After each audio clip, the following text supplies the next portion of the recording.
Hitch podcaster. This is your sheriff speaking. The sun was peeking over the horizon, yet the residents of Maritime Bay just couldn't seem to get up.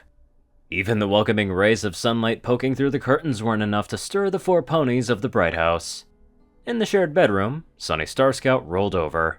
She was aware that there was a smoothie stall calling her name, but the warm embrace of her bed was just too difficult to part with. It was as if nothing could ever stop her from "Good morning, Maritime Bay!" A loud voice rattled its way through the Bright House and into the ears of the slumbering ponies. Sunny jumped out of her bed in a fit of panic. There's no glitter in the smoothie, Posy, I swear! Sunny blurted out before her brain could even function. The other three ponies fared no better. The Pegasus sisters of Zipstorm and Pip Petals both took to the air, bumping their heads on the ceiling before crashing back down with a soft thunk. Beside them, Izzy rolled over and fell to the floor. Lifting her frazzled mane out of her face, she giggled, despite having bags under her eyes from another night of sleep insomnia. Well, that's one way to start a morning. She giggled. Her three friends nodded in unison, wiping the sleep from their eyes. They simultaneously turned their heads to the source of the ruckus. Pip let out a long, heavy sigh. If only I hadn't taught Hitch how to use the equipment. Pip groaned. Far off from the Bright House, down in Maritime Bay proper, a certain sheriff's station stood cleanly and proudly facing the town square. Inside, a certain sheriff was testing out the new radio station Pip showed him from the day before. "Good morning, you lovely ponies of Maritime Bay. This is your one and only Sheriff Hitch Trailblazer. And this is the new Maritime Bay radio station. Hope you lot are all bright-eyed and bushy-tailed because it's truly a beautiful morning across the bay. Believe me, I know. I just did my morning rounds." And some of us don't have to start the day that early. Zip groaned to the radio, as if her sheriff friend was in the Bright House itself. "Now for your early morning briefing." Hitch cleared his throat as the sound of papers ruffling could be heard in the background. "Thank you, Sparky. Now, might I remind you that Earth Pony magic is to be practiced exclusively within the new garden's boundaries? I do not want to have another Glimmerberry incident like last time." The four friends, now eating around the kitchen table, remembered that misadventure running through their heads. "There will be major roadworks from Main Street to Main Melody Way as well, so cart services will have a reduced schedule. Please see the new timetable outside my office and stop station," Hitch said, before running through the final piece of paper. "That seems to be all for now. I'll bring every notice by the minute to keep every one of you ponies safe and sound." The four friends almost choked on their breakfast. Slowly, their heads turned towards the radio. He didn't mean that, right? Zip said. Not by the minute, surely. Pip added. Oh, he must be joking. Izzy threw her own 2 bits in, then placed 2 bits on the table. Sunny sighed. Once again, it seems Maritime Bay's beloved sheriff just wants every pony in the town to be safe. Really, really safe. Just how is he gonna balance his new by-the-minute podcasts, do his rounds, and look after Sparky all at once? I guess we'll just see how things will go from here. Sunny suggested. I mean, it's just him on the radio. How bad can it be? Sunny gave her signature nervous giggle. I don't know, Izzy interjected. There was something jinxy about that last question. Shrugging, Sunny just took it as Izzy being Izzy, and strapped herself in with her smoothie cart and roller skates.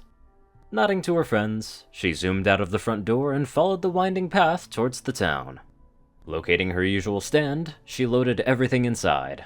Then she got the electricals working, including the new radio, and started her prep. Soon her first customer was ready and waiting. Morning, Posy, Sunny said with a warm smile. Let me guess, you'll be wanting your usual tropical treat? Indeed.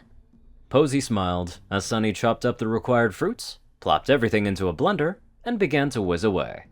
Sunny was so focused on pleasing her thirsty customer, she lost her concentration and a certain loud voice came through the cart's new radio system.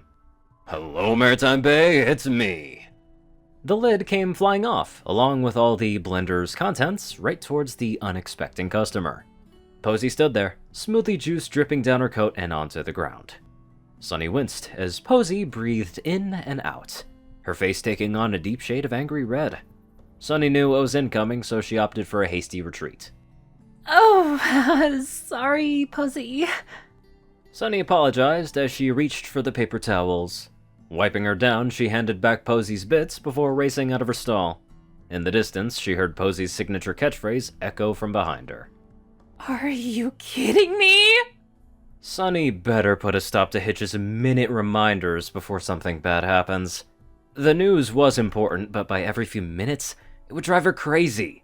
Sunny knows that Hitch was just doing his duties as a proud sheriff, but this might be stretching things out too far.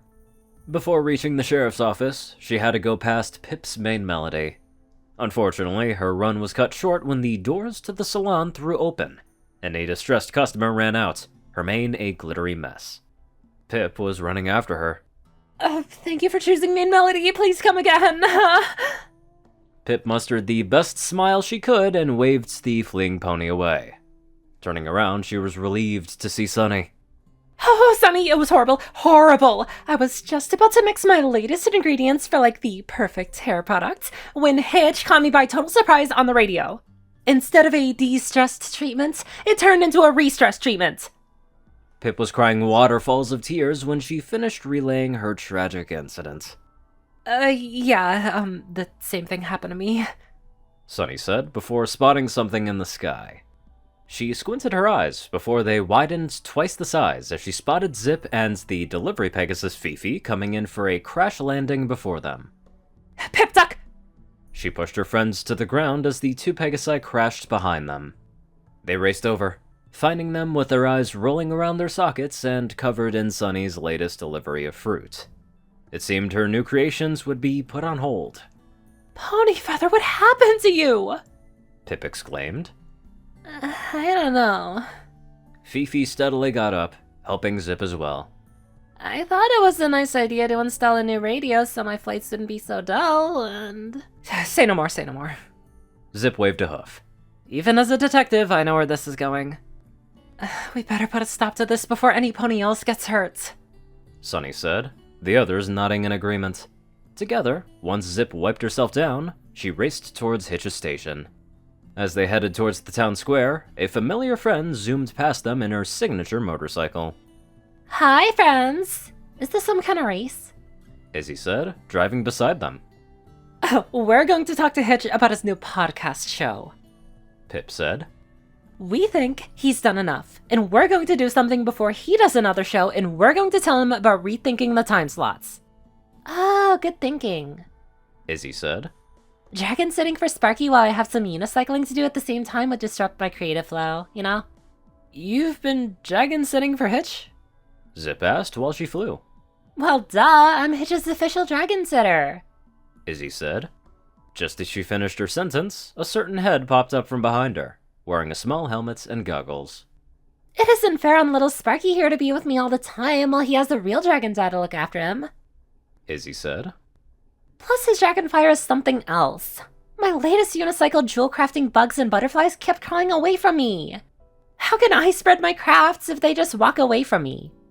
All four of them reached the front entrance of Hitch's office and burst through the door. Upon hearing the sound of papers and a microphone moving around, they took the next door and flew them wide open. Hitch was so focused on his next live recording, he fell back on his chair, papers flying everywhere. Turning his head towards the cause of the commotion, his frown turned upside down. Ah, hello girls, this equipment is amazing! I can keep every pony up to date with We know! All of them answered back. Sparky, who was still too young to say a word, could only grunt. Hitch's smile slowly disappeared. You didn't get my messages? Hitch asked, hesitantly. Oh, we heard them loud and clear, Sheriff. Zip answered first. I just love getting my morning flight disrupted by a crashing Pegasus who got spooked by our announcements. Or causing a pony with the worst mane ever to walk out of main melody. Pip added. I will never live that down for as long as I live. And think of little Sparky. Izzy held the baby dragon up who was trying to reach for his dad. Is all this time locked up in this cramped office good for your time with Sparky? Hitch. Sunny sighed. As I said before, you're an amazing sheriff and you do your best to look after every pony in Maritime Bay. But you also need to set some time for yourself and your friends as well. Okay? Hitch looks at the ponies gathered, then back towards the station he set up. Well, I suppose I could take a break every now and again. Hitch sighed. And? Sunny asked. And maybe change the time of podcasts from by the minute to every hour or so. Then I could spend more time with Sparky, as a dragon dad should. Sparky clapped his claws together and giggled in excitement at that last point. Oh, great. Zip said. Now, how about lunch? Then we can help you reschedule your live recordings so they don't cause any disruption to ours or any pony else's. That sounds like the right idea. Pip said. Oh, this running around has made me hungry. Okay, well then how about a non-disturbed fruit smoothie? Sunny suggested. And it's on the house. The 5 friends and 1 baby dragon exited the office for an afternoon of fun and relaxation, without anything getting in the way. You just can't help but love Quoterific stories. They're just so divine. Anywho, let's get on to our calming donators. Top donators: Jessie Smith, Zar630, BadassWaffle, Only One Thing, Ceru, Orion, and Caladis. Magic, Jock, Luciisu, Darkside, Rayden, Runescythe, Will, Twinkie, Luigi, Chancellor, Crust, Big Smoke, Murder Princess, LILmighty, Solar Symphony, and many more amazing people. Thank you all so much for watching this video and live life to the fullest.